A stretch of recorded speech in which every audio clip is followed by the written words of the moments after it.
Yo, yo, yo. Happy Tuesday. Happy Tuesday. Happy Tuesday, everyone. My name is Justin Moore, founder of Creator Wizard, where I teach you how to find and negotiate your dream sponsorships. I am here for a live stream. I can't believe it. It's been a while since I've done a live stream, and I just noticed that my stream quality is low, and I don't know why. Let me go see if I can go in here and make the quality of the video better. The auto. I don't know why it's saying I can't go up to 1080p. That's weird. So for some reason, I am going to be on 720p today, not 1080. But drop it in the chat where you're tuning in from. It has been a while since I have been live. Drum roll, please. Do you want to know the reason why? Well, I moved from California to Minnesota with my family. It was a pretty unexpected thing that happened, but over the course of the last 6 weeks, 2 months, basically sold our home in California and bought a new home in Minnesota, basically moved across country, got rid of basically all of our things. And we brought boxes, but we got rid of basically all of our furniture. It was crazy. It's been crazy. This is one of the very first videos or live streams. This is the very first live stream that I'm doing in the new home. Still trying to kind of dial in the studio here. This is kind of my new office, and I tried to spice it up a little bit. I'm trying like kind of a different angle. I did have an angle that was like, I have like a cool fireplace right here. Side note, I just did a podcast, my first podcast in the new studio, and I had the fireplace on because I thought it was like, oh, cool, little thing there. It got like a furnace in here. I had to literally turn off the furnace or the fireplace midway through the podcast because I was baking in here. But yeah, I am here. I am live. We're going to be talking about how to land last minute holiday sponsorships today. But yeah, let me know where you're tuning in from. We've got Bianca tuning in. What's going on, Bianca? From my team, we've got David tuning in from Brazil. We've got Doreen from Wisconsin. We've got MLPIDECH. I don't know how to pronounce that, from Lakewood, California. Yakenruck said, I thought the background would be the yard. April said, yeah, probably not the yard. This is kind of my, this is going to be my background here. I'm thinking about maybe getting some like shelves right here. I want to get like kind of like shelving, kind of similar how I had them in my old studio. And just put like some little knick-knacky things on there. I got to get my Creator Wizard light on there. When my book comes out in a couple months, got to have the book on there. So I'm just starting to think about what that's going to look like. But as you know, on these live streams, my time is your time. So any questions that you have around sponsorships and brand deals and negotiations and things like that, I will be more than happy to answer those in a bit. But first things first, wanted to talk about landing holiday brand deals. So a couple things I wanted to, we got real quickly, House versus Sarah from all the way from Australia, and Famo from North Carolina. So thanks for tuning in today. Okay, so holiday brand deals, right? We're sitting here first week of November, basically. First of all, those of you in the United States, today is election day. So if you have not voted, I would absolutely encourage you to vote. It is our civic duty, I believe, to have our influence on what we believe, regardless of what you believe. It's important to make your voice heard. So if you haven't voted, I would encourage you to. We did early voting last week. So anyways, yes, go out and vote if you haven't yet. So we're sitting here at the first week of November, a lot of brands, I talked about this in a recent video that I did, that, a lot of brands backload their marketing budget to the second half of the year. So, the last quarter of the year, which is October, November, and December. And this is, especially if it's a consumer brand, some of these brands will see 50, 60, 70% of their revenue for the entire year come through in the last 3 months of the year, especially the last 2 months of the year. A lot of times they will, spend their marketing dollars commensurate to that revenue performance. And so whether this is, digital advertising on the internet, or whether it's broadcast TV ads, whether it's out of home, print, whatever it is, A lot of times they'll do this kind of full court press during the last few months of the year. And, you've heard me talk a lot about how important it is to reach out to brands, pitch brands on these types of deals as far in advance as possible. Because if you were to reach out to them and say, hey, let's do this like holiday deal or Thanksgiving deal, Black Friday deal, that might be a bit too last minute because they may, sometimes it can take, again, like a couple weeks to iron out all the details for something. And, if we're sitting here November 5th and, Black Friday, Cyber Monday is just a couple weeks away, it may be too late, but you know what? It may not be. There may be a brand who is quite nimble, and especially if you can convince them that you could turn around an asset or turn around a video or a newsletter integration or podcast integration, whatever. If you can turn it around quickly, you can get the deal signed, you can illustrate that you're professional and you're not going to drag your feet. That may be something that they take you up on, right? And so again, of course, the ideal scenario is that if you reach out in as far in advance as possible so that you have time to iron out a lot of these details. But sometimes, especially, brands have money that they have to spend. We have to talk about this a bit because a lot of creators, when I talk about this topic about how brands have to spend money before the end of the year or they lose it, some people don't really understand how that works. So let me share a story of what I learned running my influencer marketing agency. I ran this agency for about 7 years. And this is a phenomenon, not just with respect to advertising dollars, but with respect to budgets across departments. So the way it works is that in an organization, part of the process of allocating, dollars to each different department, whether it's marketing, whether it's research and development, whether it's manufacturing, whether it's fulfillment, the supply chain, whatever it is, whatever department it is, everyone gets dollars allocated to them of the overall operating expenditure pie, the OpEx pie, right? Most people think about marketing and advertising as like the dollar marketing budgets and things like that, but other departments get budgets too. And so the reason that this is important is because everyone gets a sliver of the pie, right? There's a large pie and everyone gets a varying percentage of that pie. And it's basically the executive team's job every year to go through and analyze, okay, relative to the money that we allocated to this department, did they use it? Did they spend under it? Did they spend over it? And how did they perform relative to the objectives that each different department had? And each department has different metrics, different objectives, right? So, for example, perhaps the shipping and receiving department, they had a budget, they have a personnel budget, they have a supply budget, they have a education budget, they have, these various budgets to keep, to essentially adhere. So for example, maybe one of their KPIs, their key performance indicators or their OKRs was to, ship every time we get a new order of our physical product that we ship it within 24 hours. I'm just making that up, right? That could be like a metric that a brand, a department gets charged with, right?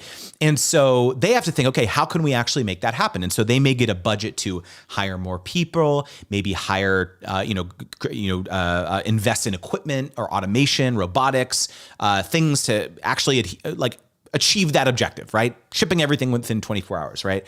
And so what the executive team will do when they're doing their annual planning is they will look to see, okay, they had this metric, how close did they hit it? Are we shipping things within 36 hours, 48 hours? Did we achieve the 24-hour goal? Whatever it is, right? And how much of the money that we gave them did they spend to achieve that, right? And so what can sometimes happen if you do not design the metrics appropriately, you start getting these really perverse incentives where no department wants to lose money. This is the game, right? Because let's say a specific department got allocated $1 million, right? And they hit the objective, right? It's like, okay, yeah, we're now shipping things out within 24 hours. The executive team sometimes could say, wow, okay, so they hit the objective and they only had to spend $800,000 of the $1 million that we gave them. So, wow, this is awesome. Great. Let's take that $200,000 surplus essentially and give it to another department or invest it somewhere else and do this type of thing. And it's just kind of human nature that no one likes losing money that's given to them, right? And so this is the type of thing that happens, especially with marketing departments where they're given $10 million to do ads or to do marketing initiatives, and no one wants to lose that money. So you get into this weird thing where it's like, okay, we got to spend the money or we're going to lose it.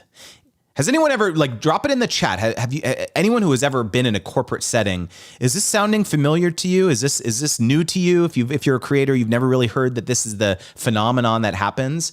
So please let me know if this is something that's resonated with you. We've got the Blended Beauty tuning in on Instagram. We've got social media coach Mark tuning in. Yuck and Ruck. My name is Randy. I'm April's Instagram bestie. Okay, awesome. Good to see you here, Randy. Now that I know, we've got Devin Jacoby tuning in. Let's see here. Oh, just saying, how can I go about setting up a meeting so I can pick your brain on my patented invention and next steps? Wow. So I have actually taken a step back on my one-on-one coaching in favor of really trying to get my book launched in January, as well as my in-person event Sponsor Games, which is happening next March. So I'm not doing one-on-one coaching right now, but if your question is related to sponsorship strategy stuff, I absolutely would encourage you to check out our Wizards Guild coaching program. I've got several coaches on my team who can help with, sponsorship, brand deal, negotiation related things. So if that's kind of what you had in mind, make sure to check it out at wizardsguild.com. Doreen in the chat says, absolutely, this is how it works. Yes, in terms of allocating budgets, this is how it works. And so the reason that I'm giving you this long-winded explanation of why you're like, okay, why do I care? I just want to get some holiday brand deals. Well, this is why brands oftentimes have this fire drill at the end of the year where they have to spend the money. But the key thing to realize here is that they do not have time to drag their feet. They don't have time to waste on creators who are slow, creators who are not responsive, creators who take a ton of time to turn things around. And if there's feedback on the asset, it takes you a week to get back to it. No, they don't have time to waste there. So your number one priority, if you're going to be reaching out and pitching a brand with this type of quick turnaround time campaign for the holidays, is illustrating to them how quickly you can do this.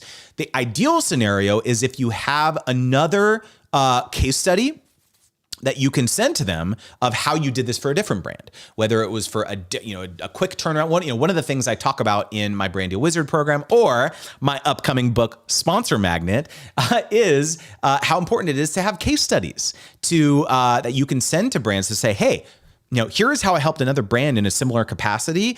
Here is, from first contact to the asset being posted, it was only 7 days. This is the type of data that you can have in your case study that will illustrate to the brand that you know what you're doing. Again, look, I have been on the other side of this. I ran an agency, like I mentioned, right? I've been on the receiving side of communication with creators, and lots of creators, lots of influencers, they talk a very big game. Okay. They say, oh, I can do this. They promise the world XYZ. And then when you say, oh, sounds good. And then you really get into the execution phase of the deal and you realize that what they promised was actually not their behavior during the execution phase of the deal really is piss poor. Sorry, I'm just going to say it. It's not good, right? And so the onus is actually on you to illustrate to the brand why you're actually different. And the best way to do that is with case studies. One of the things I talk about in the book is that, if you do not have a lot of experience working with brands and you're thinking I don't feel like I can create any case studies because I haven't done a lot of deals. There are substitutions for or they're basically analogies that you can draw, not analogies, substitutions is a good word. Data that you can provide there that isn't necessarily about flat compensated sponsorships that you've done, but maybe, for example, maybe you're an Amazon associate, right? And you've driven $5,000 in shipped revenue in a specific category. Maybe it's outdoor products or whatever your niche is, right? That can absolutely count as proof when you are trying to convince a brand. So you can, a brand in a particular category, you can, show some data of, again, when it comes to affiliates, the nice thing about that is that oftentimes you don't need explicit approval, or it's like you automatically get accepted to an affiliate program as long as you have a presence and there's probably usually like some sort of light application process, but it's not as robust as being a compensated, like sponsored partner, right? And so that can be a big advantage to getting your foot in the door, getting some of these case studies done in the early days, so you can illustrate that you have credibility and proof and things like that. And so again, like don't let the fact that you haven't done a ton of deals be an obstacle for you to create case studies. I'm a big advocate for like having some of these things to get your foot in the door in the early days. Okay. So we've got Sarah Fashionista tuning in on Instagram. We've got Generation X76. That's a great username. We've got Moses Kalma tuning in. Awesome to see you. Jeff Ramirez says, where can I pre-order Sponsor Magnet? I need to do some holiday shopping for the coworkers. Holy cow. Okay, well, you know what, Jeff? Bianca, can you please screenshot Jeff's comment here on LinkedIn? Absolutely need to follow up with you, Jeff. But basically, so that the book site is going to be live very quickly. And it's basically just sponsormagnet.com. Right now, if you go to sponsormagnet.com, it is a wait list. But we're going to be opening up pre-orders very soon, in the next 2 weeks, actually. So yeah, sponsormagnet.com is where you're going to go. And holy cow, I appreciate that, Jeff. That means a lot to me. And if you are going to do some bulk buying for your coworkers, I'll hook you up with like a special little deal here. So please like DM me on LinkedIn, actually. Jeff, can you actually DM me on LinkedIn or Instagram or something and remind me, because I want to set a special deal up for you. That's actually a great idea. I need to have like a buy 10 books here or something like that. I think I had like a buy 3 books here or something. But yeah, that's awesome. The in-between.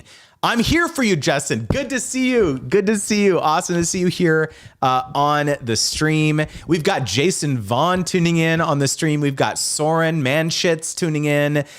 He said, wow, I nearly missed this important event in the today. Good to see you here, Soren. We've got Riza Rebirth tuning in on Instagram. All right, so how are we feeling? Are we feeling like we can run through a brick wall? Are we feeling like we understand that there might be some last minute deals available for us to snag right there at the end of the holidays or right for the holiday season? Are we ready? Are we ready? All right. Pledge it drop a 1 in the chat, or drop a praise hands emoji in the chat if you are ready for this. If you're going to reach out and pitch some brands. What do we think here? Are we okay? I actually have, this is the first time I'm trying my sound effect board. I don't know if this is hooked up properly. Okay, there we go. Boom. Cha-ching. Applause. Are you hearing this on your end? I don't know if I configured this properly. Again, this is the first live stream I've done since hooking my office back up. Can you let me know in the chat if you heard all of these things? I don't know. Yeah, please let me know. Let's see here. Oh, Randy said, wishing you the best of luck. You deserve all the success in the world. Randy, thank you so much. That really means a lot to me. Appreciate that. Yes, I'm hoping that this work out. Yeah. Okay. Yes. We're getting some responses. Yes. I see some ones. I see some praise hands emojis. All right. Love the engagement here. Love to see it here. All right. We've got Jessica. We've got Jessica in the chat. Di Pietro. Good to see you here, Jessica and Christian.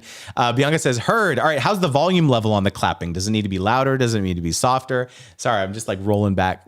Guys, by the way, do you want to see the fireplace? I'm gonna have to turn it off after, but I think it's I wish it didn't get so hot in here, but it's such a nice touch. Hold on. Boom. I got the thing down there. I think I have a remote somewhere. I'm not going to turn it on for too long, but it's such a vibe. Don't you think that fire is such a vibe in the corner there? I think it's a vibe. It's just let me sit down here, give you guys some advice, some slow jams. What do you think? What do you think there? The lights are kind of bright, so maybe you can't see it. I'm only going to keep it on for a little bit because it was like a furnace in here earlier when I was doing a podcast. Riza Rebirth says in the Instagram chat, there was a comment that I missed from you. Riza Rebirth said, love your new tool. Y'all, okay. Do you know what Riz Rebirth is talking about? I just sent out an email to my newsletter. If you're not on my newsletter, what is even going on here? creatorwizard.com/join is the newsletter. And today's newsletter was about this new tool that I'm developing called the Social Media Audit. All you need to do is go to Audit, that's AUDIT .sponsormagnet.com, audit.sponsormagnet.com. And you can enter either your YouTube, Instagram, or TikTok, or all three, and it'll do some number crunching, and it'll do some analysis, and it will give you some personalized recommendations of how you can attract more sponsors for your social media platforms. Did anyone else try it here? Because I am like psyched out of my mind about how cool this tool is, because it's been something that I've been wanting to create for years, but now that we have these amazing new AI capabilities, I hired a developer to help me basically bring this to life. And so essentially what I do is I take a screenshot of your social media platform, for example, your YouTube channel, and I can actually parse this image, look at your header image. I can look at your titles and your thumbnails. I can look at your about section.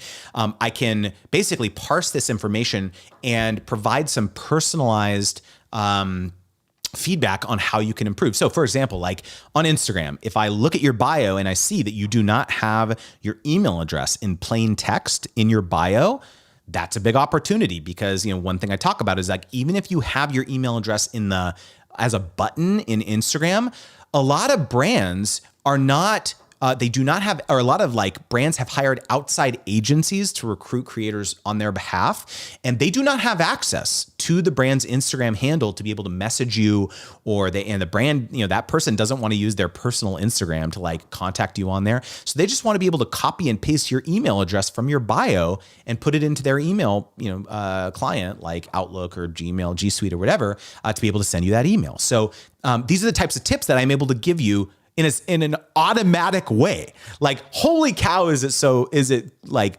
crazy? So I'm really curious. I want more feedback on this tool, because low key, I'm going to give you some inside baseball here. Not only is it like a very useful tool for you, but as a creator here, just again, inside baseball, I'm really excited to potentially for the possibility to use this as a lead generation tool for my business, right? So, because what happens is that you get the first few results basically, and then if you want the full audit, you enter your email, right? And so that you get basically put onto my newsletter. So I'm very excited about like how, because again, I think it's a really useful tool, and I'm massaging some of the details and trying to improve it right now, which is why I wanted to your feedback.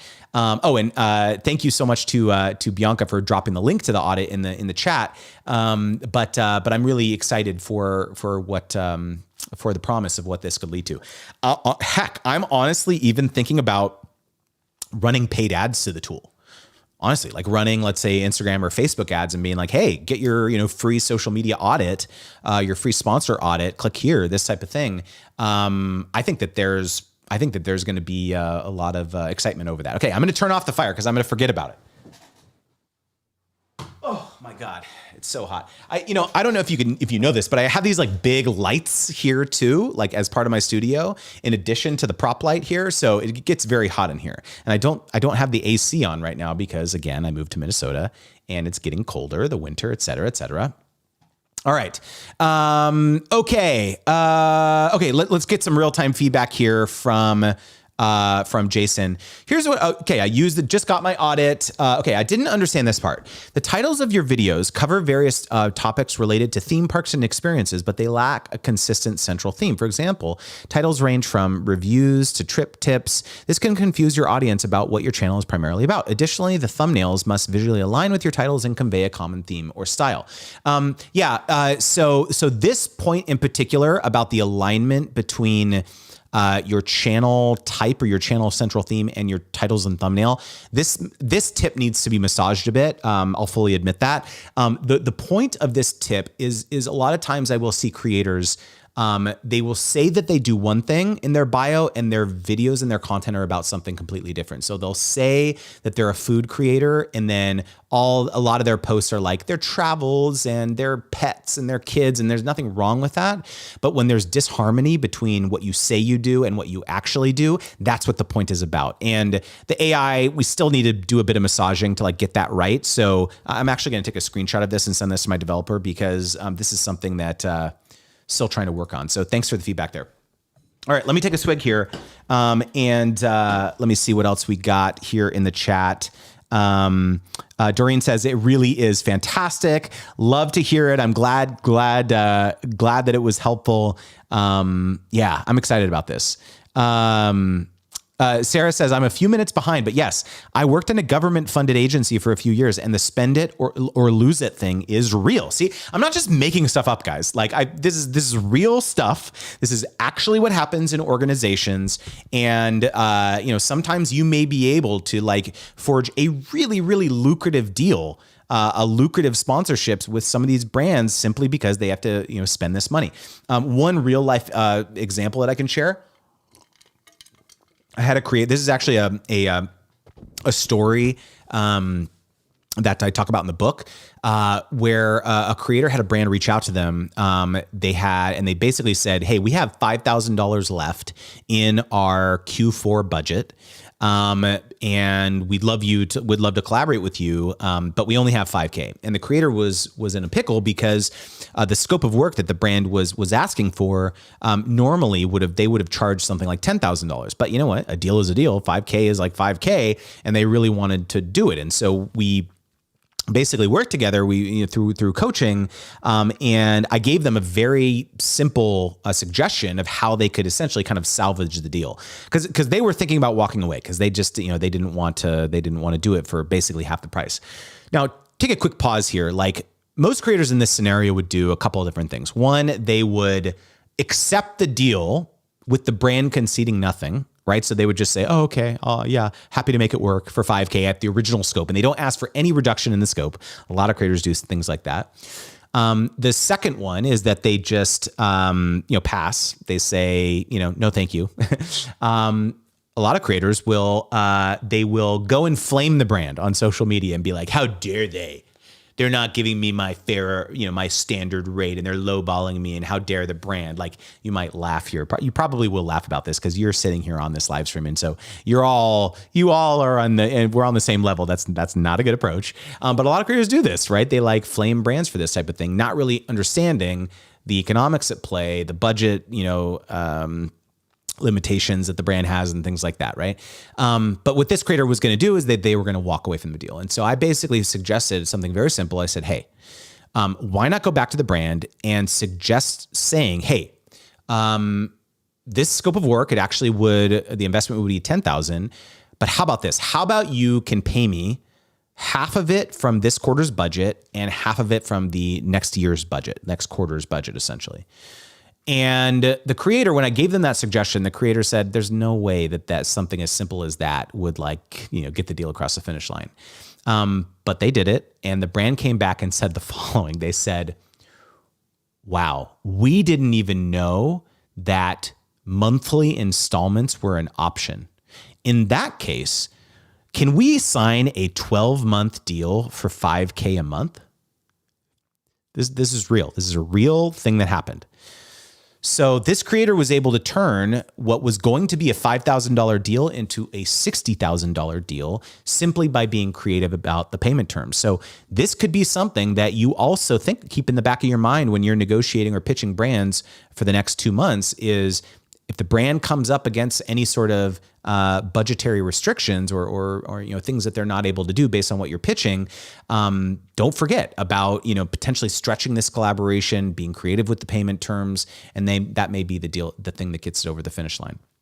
How are we feeling here? Can you give me a 1 in the chat, a money tongue emoji guy, the praise hands? Give me the diamond, the mind blown. Give me something here to let me know that you're still alive here. Come on, November 5th. We've got less than 60 days left in the year. I actually just finished recording a book update, and I was low-key freaking out because I did the calculation. I have 76 days left before my book launches. Sponsor Magnet is coming out on January 21st, 2025, and I just did like a little book update that I'm going to send to my newsletter tomorrow. And I have a goal to be on 100 podcasts in the next 76 days, which is insane. And I did my first one. So one down, 99 to go. And I am, I don't know if I'm going to make it happen, but I'm really trying to, which means that I'm going to have to double up on some days and the weekends and things like that. So it's going to be crazy. But if you know of anyone, or you in particular, you have a podcast that speaks to creators, and you think you want me to come on and spit some hot sponsorship flames onto your podcast, or even maybe it's an IG live on your Instagram or a YouTube live, or you have a newsletter, you want to do an interview, like hit me up. I am doing the thing. I am trying to get myself out there. You know, one of the things that I talked about in this update that I want to reiterate here, and I think that this applies to anyone who has some sort of creative project or something that they want to grow their platforms. They want to grow, something to reach more people, right? I think that this is a common dream that a lot of us have, is like reach more people with the message that we have. I think it's really easy to look at other people who are very successful, best-selling authors, people who have super large followings on the internet, people who have super large communities or newsletters or whatever it is, right?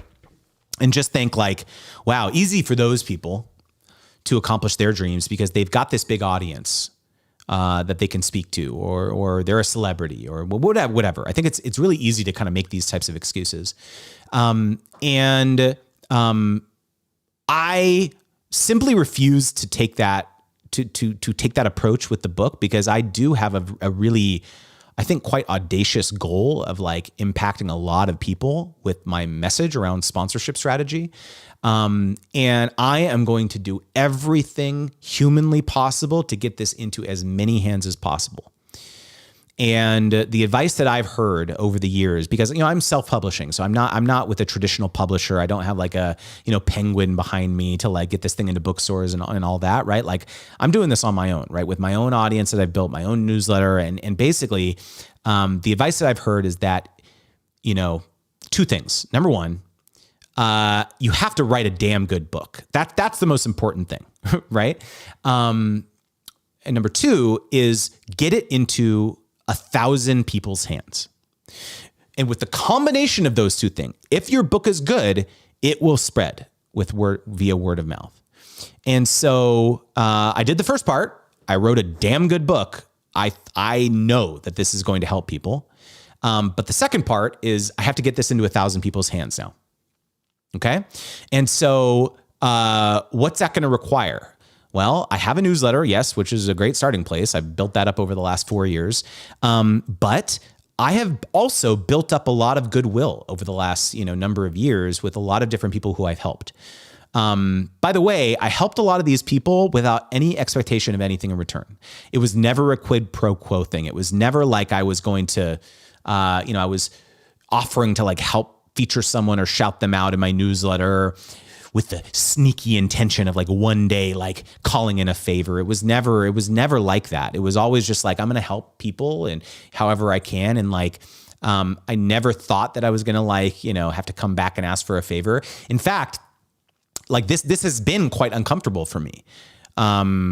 Basically, I hired a book launch strategist named KC. You may have seen some of the podcast episodes that I've done with him.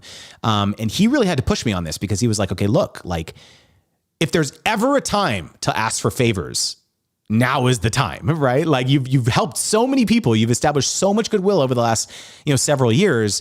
Like you actually are depriving people of the opportunity to say thank you for all the help that you've given them over the years by not asking them to spread the word about your book. And that hit me like a boom. It was like a load of bricks. I was like, wow, okay. That feels good to me. That feels good to like, yeah, like why not? If someone had helped me over the years and come to me and said like, hey, I just poured my heart and soul into this like big creative projects, this book that I'm launching or whatever. Will you spread the word about it? I would be like, of course, like no. And so really I had to get past this like mental thing. So like over the last several weeks, I have reached out manually, me personally, I have reached out to over 100 different people, like friends and peers. And, some of these people I was nervous because they're not like my best friend or whatever, but they have a big platform. And I think it could be pretty impactful if I reached out and, if I could get some, promotion, shout out on their platform. And of the 100 plus people that I've reached out to, literally 90. So I'll put this percentage and then I'll put like a caveat to that. Of the people that I've heard back from, if I've reached out to 100, I could look at the list. I think I probably heard back from about 70 of them, and all but 2 out of 70 people have said, hell yes, I'm in. 2 out of 70 have said no, like no, or it's not a good fit. So 68 out of 70, I don't know what that percentage is, 96% or whatever. That's pretty remarkable, right? And so I was sitting here like fearing this like thing where I felt like I was going to be imposing on people for so long. And then I finally did it, and everyone's like, hell yes, let's go. Right. So, I just think that, this is like a really important lesson for anyone listening who has a creative project that really wants to reach more people with it. Like you have to shoot your shot. Not only do you, yes, of course you have to put in the work and make goodwill deposits in that bank, because you can't make withdrawals from an empty account, like if that makes sense, right?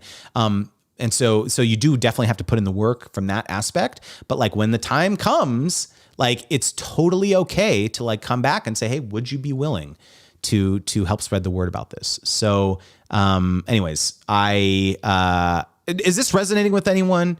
I think it's really easy to kind of get locked into this like envy mentality or this depression mentality or this FOMO mentality where it's like, why is everyone growing faster than me? Why is everyone getting more opportunities than me? Or why can't I, the platforms, the algorithm is punishing me. And yes, of course, some of those things may be a factor.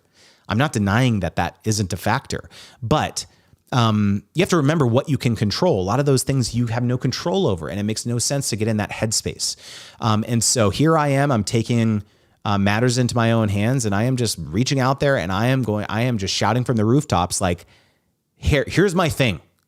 I'm going to talk about my thing. I'm going to be a big loudmouth on the internet about my thing for the next 2 years. And you can mute me, you can unfollow me if it's not your thing anymore, but I'm just going to keep doing it. I'm going to keep beating my drum, and I think it's going to be a beneficial thing for people. Okay. All right. Yeah. She's Generation says, I have to hop off, but thank you. No, absolutely. Thank you for coming on. That means a lot to me. And no worries. All right. I am going to take a swig because I am losing my voice.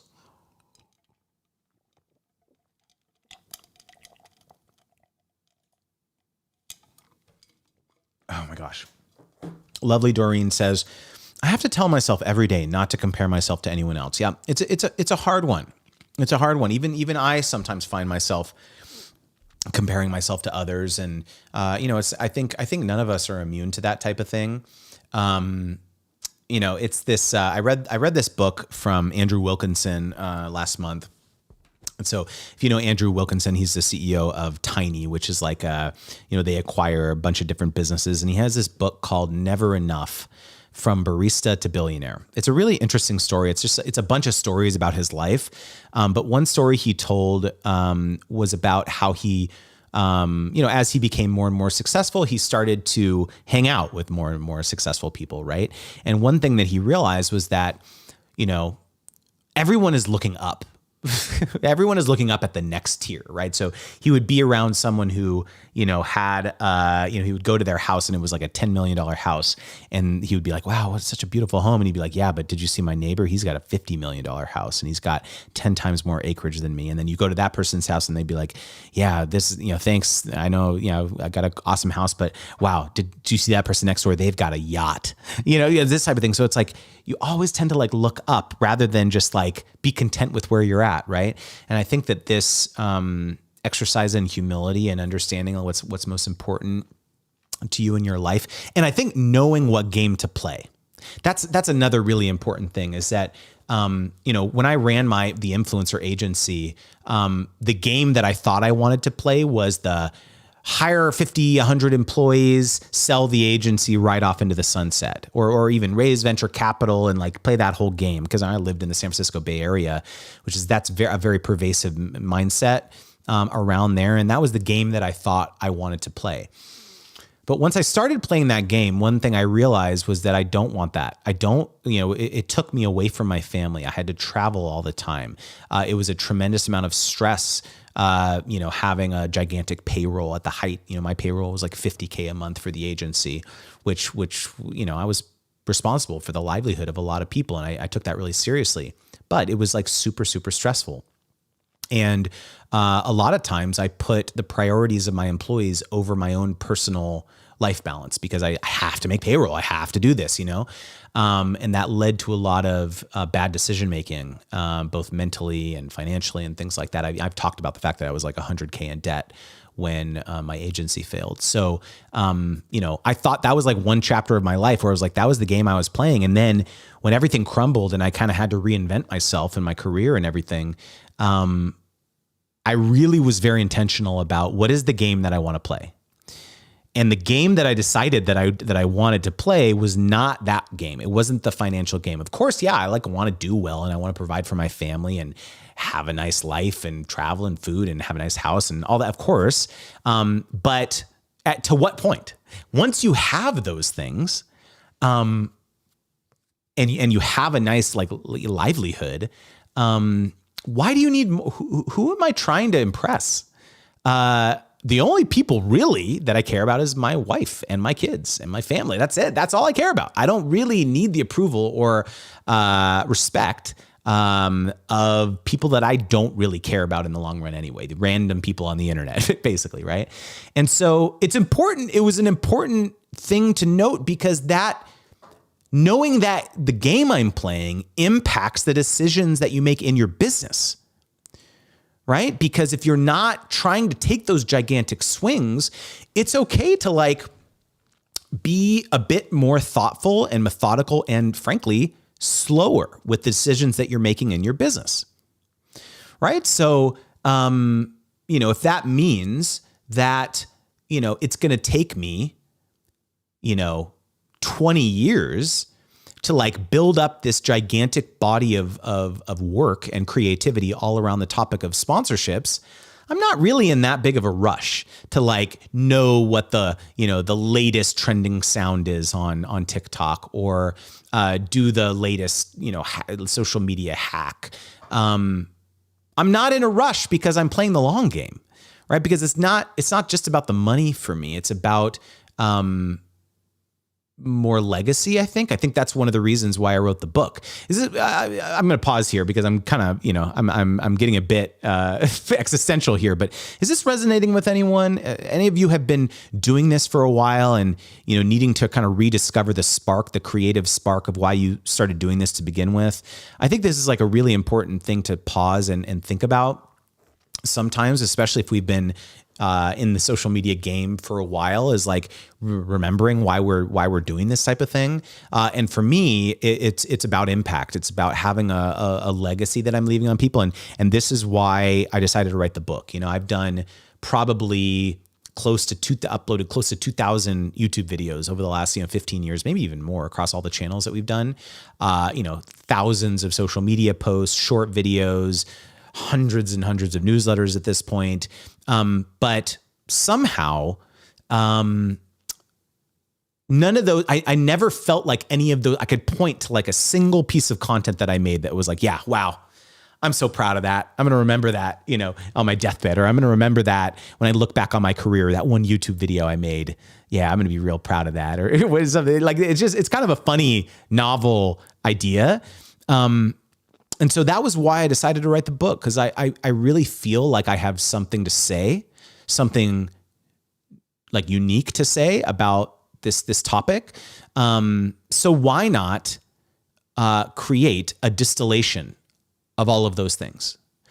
And I got to be real. I got to be honest. Like I did not think it was going to be as hard as it turned out to be. Cause I was like, I got all these frameworks. I got, countless articles that I've written, all these YouTube videos. Like it's going to be a breeze to like condense all that into a book.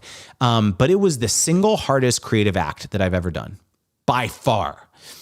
And I think that says something. Like when you assign a certain gravity to your creative works, and give it the respect that it deserves to really go through. I think there's this philosophy when it comes to social media that like move fast and break things, right? Just like film it, upload it, especially when the barrier to content creation has been lowered so dramatically with short form content that there's not much mindfulness assigned, I think, to the refinement step as much anymore. It's just like post it, upload it, right? Especially with like green screens, trending sounds. It's just like 5-second video, upload it, let's go.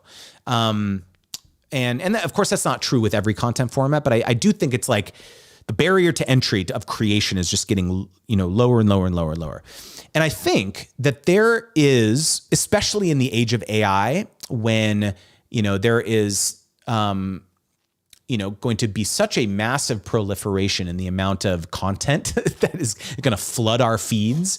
I have a belief that there is going to be a flight back to quality, a flight back to people who create things and are more methodical, are slower about the process of creation, the process of editing, the process of curating things.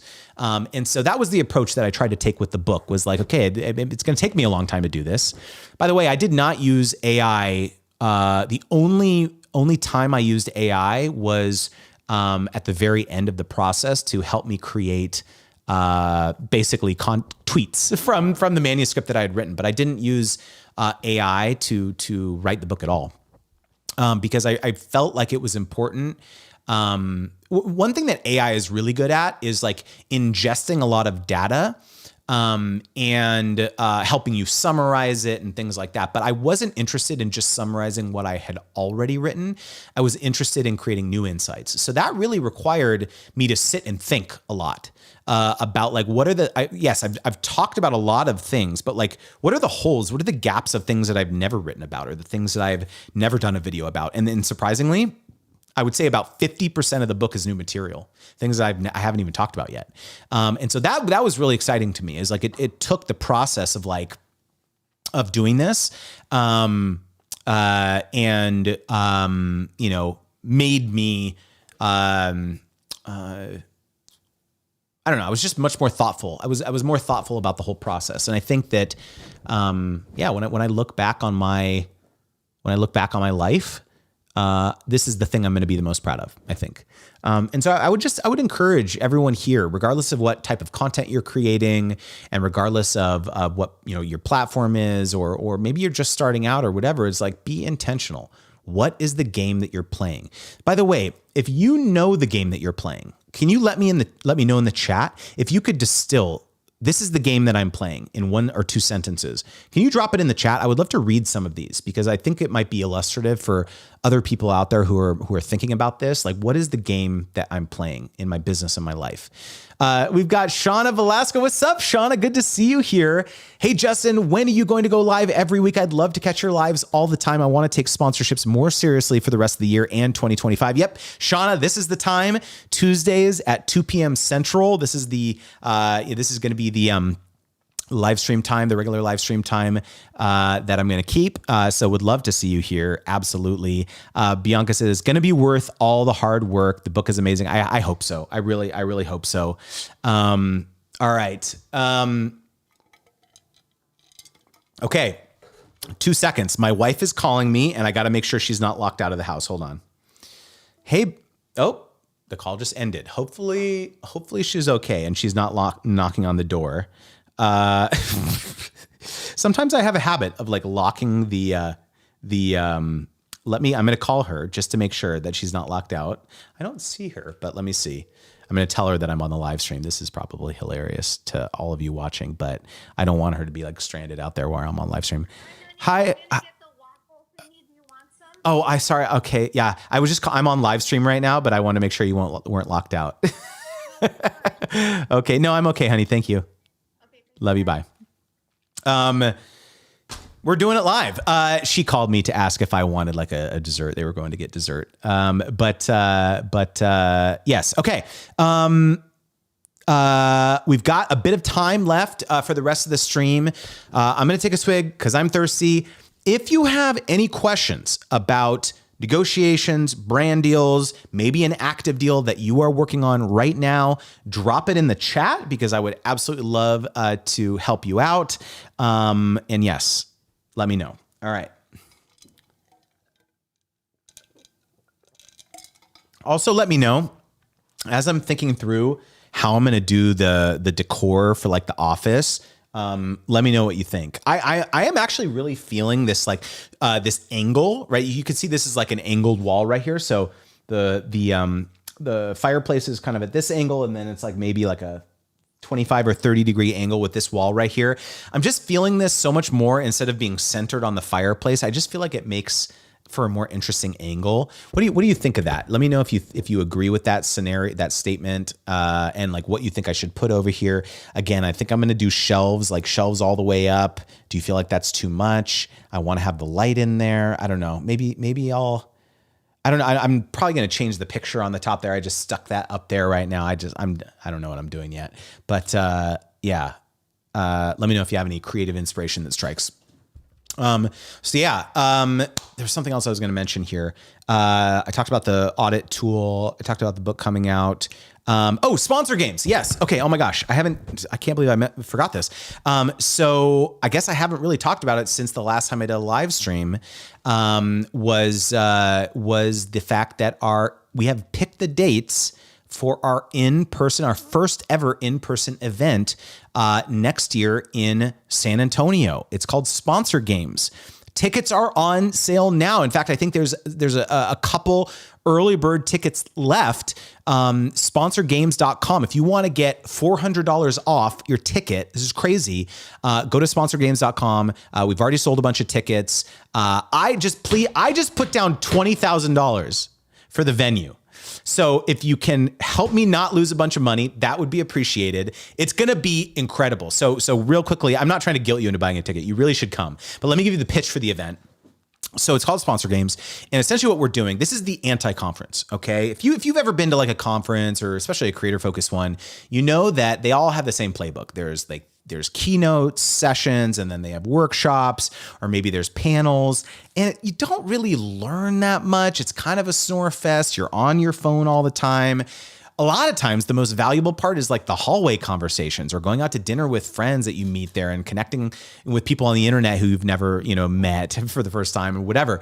And so like that to me is like kind of the magic a lot of times of going to these types of events. And so I thought, okay, how can I design an event that not only do you learn a bunch of stuff, like actually learn stuff, like hands-on, but the best parts of events, we can kind of maximize those things. And so this is where the idea of creating something called Sponsor Games came from. And so essentially we are turning our 8-step sponsorship wheel methodology into 8 games that you can play to master the concept. So, our 8-step wheel is pitch, negotiate, contract, concept, produce, feedback, publish, analyze, right? The 8 steps.